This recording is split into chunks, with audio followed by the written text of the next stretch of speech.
Άνθρωποι όλων των ηλικιών θα έχουν την ευκαιρία να συμμετάσχουν σε αγώνες ορεινών διαδρομών στην Ύδρα. Οι αγώνες θα πραγματοποιηθούν το πρώτο Σαββατοκύριακο του Απριλίου και μέσα σε αυτούς συμπεριλαμβάνεται και ο πρώτος αγώνας κατάβασης στην Ελλάδα.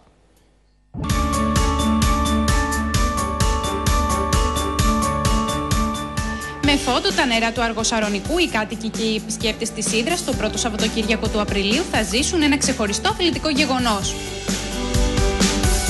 Για πρώτη φορά, ο Δήμος της Ύδρας διοργανώνει αγώνες ορεινού τρεξίματος με 5 διαφορετικές διαδρομές στα βουνά, στα καλντερίμια και παραλιακά του γραφικού νησιού. Η ιδιαιτερότητα και η άγρια ομορφιά του φυσικού περιβάλλοντος δίνουν μεγαλύτερο ενδιαφέρον σε όλους όσους θα συμμετέχουν. Στόχος της δράσης αυτής είναι άνδρες, γυναίκες και παιδιά να βιώσουν μια μοναδική εμπειρία σε μια προσπάθεια ανάδειξης του φυσικού τοπίου αλλά και του αθλητικού τουρισμού της περιοχής, που παράλληλα θα έχει και φιλανθρωπικό χαρακτήρα, καθώς το ποσό από τα έσοδα των συμμετοχών θα δοθούν στο Πουλούριο Νοσοκομείο Ύδρας. Να ρίξουμε τώρα μια ματιά στην